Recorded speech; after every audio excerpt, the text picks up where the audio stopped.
Hello, my dear students. Today I'll deliver a lecture on the topic, especially on Antonio Gramsci. Uh, this is a topic that is in your paper number one, that is political theory. And as my assignment, as a part of my assignment, uh, as a part of my responsibility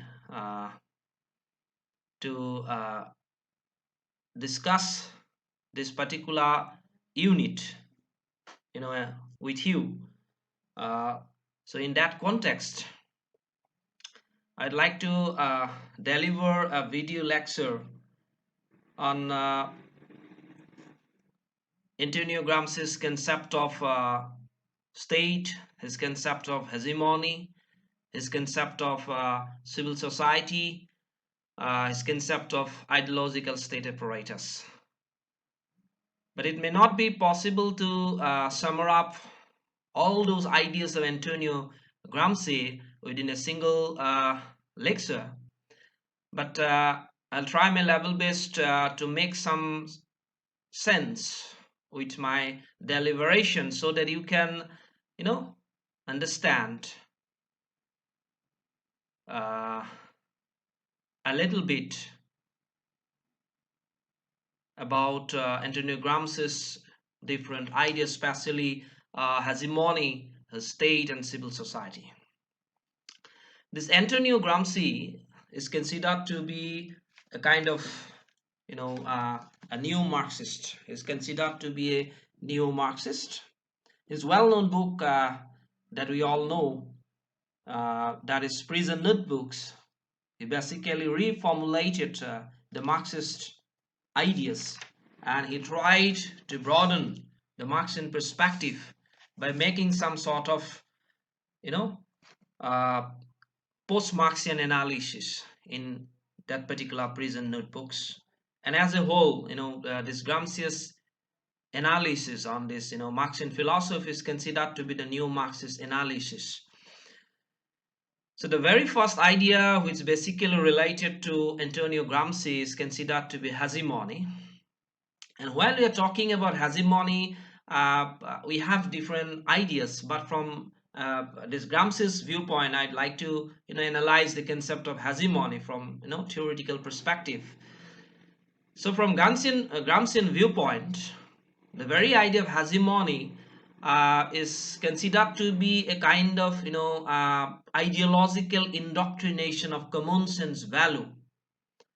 That means an ideological indoctrination of bourgeois culture, which considered by the common people as a common sense value.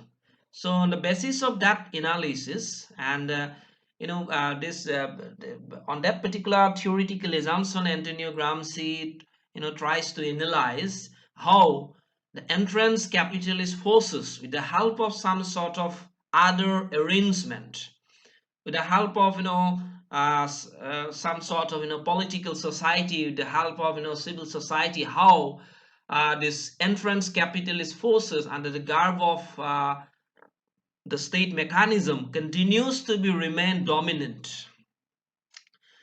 But unlike this Marxian perspective is basically talking about class perspective, but in case of Antonio Gramsci's perspective, the class analysis is something different in comparison to Marxian analysis of class perspective. So regarding Gramsci's hegemony, it is considered to be a process.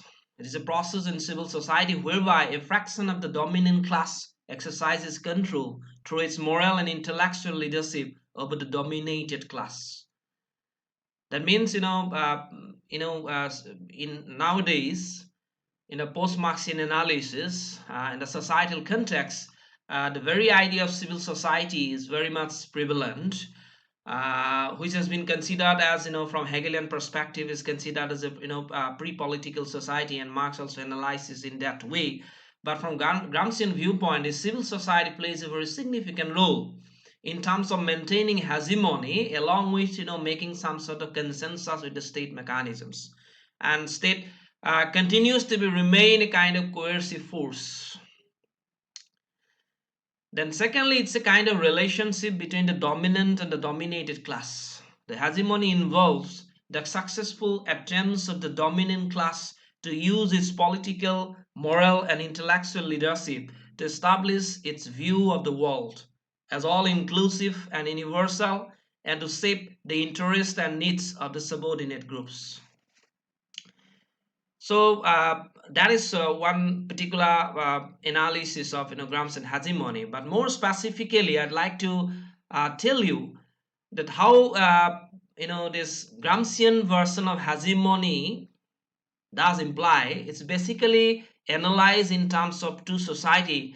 That is, one is political society, another one is civil society. And according to Gramsci, the state mechanism with the help of by making consensus with these two, political and civil society, they make some sort of, consensus, and they continues to be remain dominant.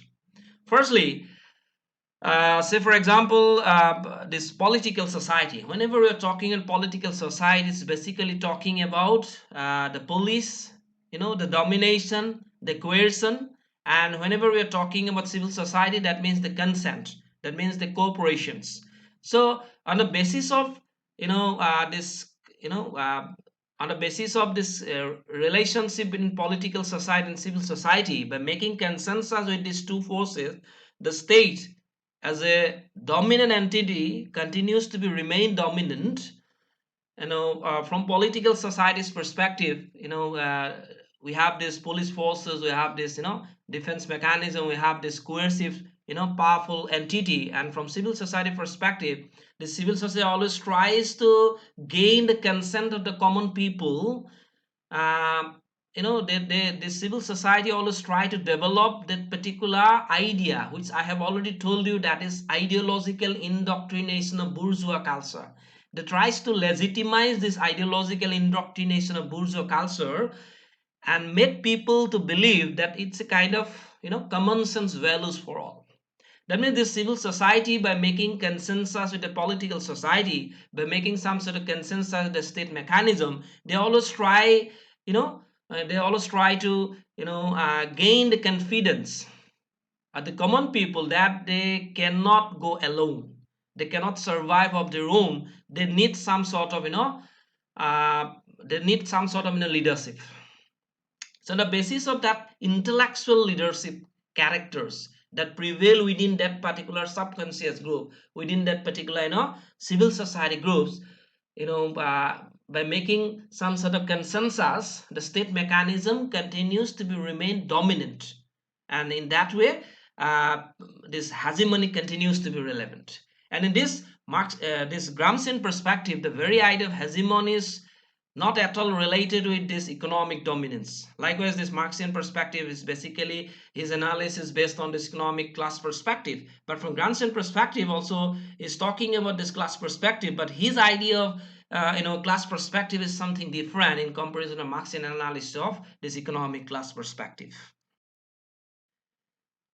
Then again, in case of state, we can have some ideas in terms of Marxist-Leninist conception of state, where state are considered to be a coercive instrument of the bourgeois. It always the bourgeois considered the state as a coercive instrument, and accordingly they try to pursue it. But for Gramsci, the state is at the same time a primary instrument for the expansion of dominant class power, and a coercive force, that is political society, that keeps subordinate groups weak and disorganized.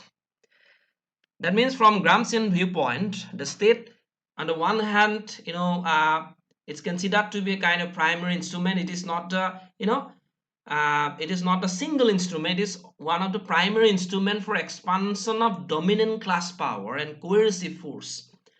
That means with the help of that political society that keeps subordinate groups weak and disorganized. That means in Gramscian analysis, the class perspective remain prevalent. But here, the state mechanism maintain their dominance not only with the help of the entire state apparatus, but with the help of this particular dominant coercive force, that is political society. and they continuously pressurize the other group to become subordinate to them. Then again, in prison notebook, there are two analyses I have already mentioned. That is, the opposition is between state and civil society. That means hegemony pertains to the civil society, and coercion, that is to the state. That means there's a kind of you know there's a kind of two-way traffic. There's a kind of reciprocal relationship between state and civil society. If state offers some sort of positive attitude, if state ready to offer help to civil society also ready to offer help to the state. That means by making consensus in between the state and civil society, by making that particular mutual consensus among the state and civil society, they continues to be they try to enforce that particular ideological indoctrination of bourgeois culture, not necessarily from economic class perspective, but it's a kind of common sense values for the common people that we cannot proceed of our own. So in that context, from hegemonic perspective, we are talking about that this direction that pertains to the civil society, and coercion, the domination to the state. That means domination provided by the state, and directions that pertains to the civil society. So there's a kind of nexus between that state and civil society. So according to this Gramsci, the state is the entire complex of practical and theoretical activities with which the ruling class not only justifies and maintains the domination, but manages to win the active consent of those whom it rules. So here this consent is very much important. So in Gramscian analysis of state is considered to be a complex of practical and theoretical activities with which the ruling class not only justifies and maintains the dominations, but at the same time it continues to win the active consent of those whom it rules. That means there's a kind of acceptability on the part of the masses to accept the dominations of the ruling class, and in that way hegemony continues to be relevant. So there are some brief summaries on this, the concept of hegemony and this, so the relationship between state and hegemony. So number one, hegemony is not a pool of consent in contrast to another of coercion, but as a synthesis of consent and coercion. So it's a kind of this hegemony is considered to be a kind of it's a kind of synthesis. Likewise, this Marxian analysis we already know. You all know about this. Thesis, antithesis, and synthesis. There's a kind of mechanism how to synthesize the things. So here as well, there's a kind of synthesis of this consent and coercions. It's not a pole of consent in contrast to another coercion, but it's a synthesis of consent and coercion. So it's a kind of conglomeration. It's a kind of mutual, acceptability from both the sides. And hegemony is no longer confined to civil society, but is also located in the state as a political hegemony, contrasted to the civil hegemony. So here there's some sort of that civil society also enjoys some amount of prestige, status. So the civil society, with the help of the civil hegemony, they maintain that particular status quo parallelly with the political society on the basis of political hegemony. So it's a kind of parallel development. It's a kind of reciprocal relationship between this hegemony and in case of hegemony there's a kind of parallel responsibilities from both state perspective as well as the civil societies. Secondly, hegemony is everywhere, but in different forms. The state becomes an apparatus of hegemony. State is considered to be a kind of apparatuses of hegemony. That means it's encompassing civil society and only distinguished from it by the coercive apparatus pertaining only to the state. So so that is one kind of summaries in case of the relationship between the state and civil society. Hegemony may be everywhere, but it's different form, and state is only one of the apparatus of hegemony. That means it continues to be a kind of carriers. State is considered to be carrier on the basis of which hegemony continues to be remain relevant, on the basis of which this ruling class continues to be remain more dominant by making that particular mutual consensus between that particular state mechanism and the civil society with the idea of political and civil society. Then again, state and civil society are identical. Thus, consent and coercion become coextensive with the state, and hegemony is inseparable from the state apparatuses themselves. So, in that way, hegemony continues to be relevant. But hegemony is something different in comparison to the power.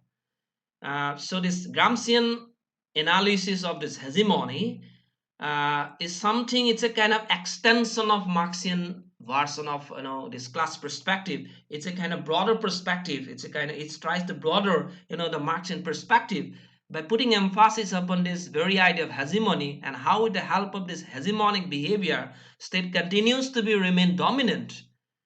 But the whole analysis is not based on this economic class analysis as this Marxian analysis made. Then fourthly, this Gramsci viewed the state as an extension of the hegemonic apparatus, as a part of the system developed by the bourgeois to perpetuate and expand their control of society in the context of class struggle. So these are some sort of analogy that made by this Antonio Gramsci in terms of this relationship between this state and civil society in analyzing the concept of hegemony. Then again move towards the relationship between state and civil society. State and civil society both work for the capitalist class. The capitalist class at first captured the mode of production, and then the state, and after capturing all the institutions, it will capture the civil society. Civil society is created to hide the exploitation of the capitalist class done through the capitalist state. The capitalists use civil society institution in order to create hegemonic control over all classes of society. So it is nothing but this very idea of hegemony that expressed by this Antonio Gramsci in his own analysis of this Gramscian perspective of hegemony. It's basically tries to explain the capitalist characters, how the capitalist state with only with the help of entrenched capitalist forces continues to be remain dominant and continuously exploited the huge masses even at the changing circumstances. Because this is extension of Marxian class perspective. So how not only with the help of this economic class perspective, how from other perspective, how the state can able to continues to be more dominant, and some of the characters of the state remain invisible in character. They try to hide something because there's a kind of impression that created by the civil society in favor of the state, that the common people must follow the rules and regulations provided by the state, and that is common sense values, and that developed by the civil society groups with the help of the consent of the common people. That's why it is the ideological indoctrination of bourgeois culture. According to Gramsci, the institutions of civil society like family, school, and church familiarize the citizens with the rules of behavior and teach them to show respect to the authority of the ruling class. Then again, if we're talking about the naturalist view, we saw the civil society as the reign of order over a state of nature in which men found themselves in some pre-state society. So from naturalist viewpoint, the very idea of civil society is something different. Civil society meant an organization of individual beyond the family, production, etc. into a collective entity governed by laws. Men voluntarily entered these collective organizations. So there's a kind of voluntary engagement on the part of the man in that particular civil society groups. And in that way, willingly or unwillingly, that this through this civil society, that collective acceptability inherently become more deeper in that particular state relationship, the relationship between state and civil society. and on the basis of which, by making that kind of consensus, that hegemony continues to prevail. Then again, if we talking about the Hegel perspective, the Hegel's very idea of civil society, he regards civil society as a pre-political society, that which the naturalists have named state of nature. According to Naturalist viewpoint, civil society is considered to be a state of nature. From Hegelian perspective, it is considered to be a pre-political society. So, from Hegel's perspective, the civil society was the reign of dissoluteness, misery, and physical and ethical corruption, just the opposite of the naturalist conception. So, these are some sort of debate in terms of analyzing the very idea of civil society that has been,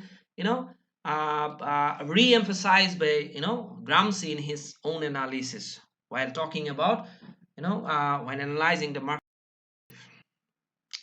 Gramsci describes ideology as a terrain of the practices, principles, and dogmas having a material and institutional nature, constituting individual subjects once these were inserted into such a terrain.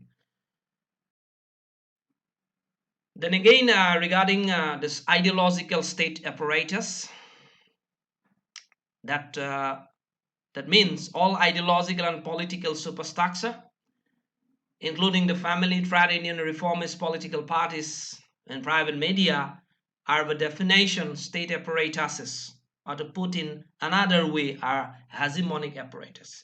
So Gramscian version of this ideological state apparatus is nothing but some sort of mechanisms with the help of which it's become hegemonic in character. These are some sort of apparatus which help in extending, the hegemonic characters. It's a kind of, enlargement of that particular, hegemonic behaviors. So that the incorporation of the state into dominant class hegemony emerged, and according to him, from the nature of bourgeois class itself, from the fact that the state had constituted itself as an organism of continuous movement, capable of absorbing and culturally transforming the entire society. So this is something. So this, Gramsci's main contribution to the post-Marxian phases is basically to broaden the Marxian perspective. He basically modified and reinterpreted the notion of class domination, that the state was not simply an instrument for one class to use in coercion to another. In modern democracies, Gramsci contended that class domination had considerable limitations. Then again, this Gramsci is talking about any domination which did exist was far more complex than previously understood. Bourgeois hegemony elicited consent from the masses. Open coercion was not necessarily an overt feature. Then, again, this Gramsci is talking about the state was an arena for intellectual ideas and debate. It possessed a certain relative autonomy and was not simply an epiphenomenon. It could act in economy, and through the medium of ideas, it could persuade the masses to support it. And this is also talking about, according to this Gramsci, this revolution did not mean outright confrontations, but rather intellectual maneuver. The bourgeois hegemony had to be intellectually silenced by proletarian hegemony. So, in this sense, Marxism became the part of hegemonic aspirations of the, the proletariat. So, this Gramsci had a distinctive idea of the civil society, which is clearly different from Marxian uses of the terms. But from Gramsci's perspective, civil society did not refer to economic relationship simply, but rather to the superstructure. There's, the ensemble of organism commonly called the private, which corresponds to the functions of the hegemony which the dominant group exercises throughout the society. And in Gramsci's notion of state, the civil society that constitutes an important element. because this Gramscian notion of state, that it's basically talking about the political society plus the civil society. So the hegemony that protected by that particular the coercions. So the civil society state are one, and the other it's same. So the state here seems to be represent that particular that particular synthesis of that consent and that particular coercions. So these are some sort of basic ideas about this Gramsci's notions of hegemony, then his idea of state, this civil society. Uh, but this Gramsci is basically best known for his idea of this hegemony, because according to him, ideas and ideology plays a crucial role in determination, you know, uh, in determination of this economic structure. And the bourgeois society is not only simply controlled by open force, but it's made of operation is through consent. So hegemony represents a subtle form of cultural domination. So from a different perspective, in different way, this hegemony continues to be remain dominant. The main, the very idea of this Gramscian analysis basically revolving around his ideas how this entrance capitalist forces, even in the changing circumstances, uh, they continues to be relevant. The answer is that hegemony, by making some sort of consensus with this political and civil society, with the help of this coercion and consent, and where the civil society plays a very significant role. So these are some sort of basic ideas, and I want to make some sort of minimum informations about the very idea of Gramscian analysis of class perspective, his very idea of this hegemony. But I don't think that this is enough for you. So try to go through more literature reviews. I'll also offer some sort of literature by tomorrow. uh, so hope you will go through the videos and try to understand on this Gramscian analysis. So stay safe and stay home. Thank you.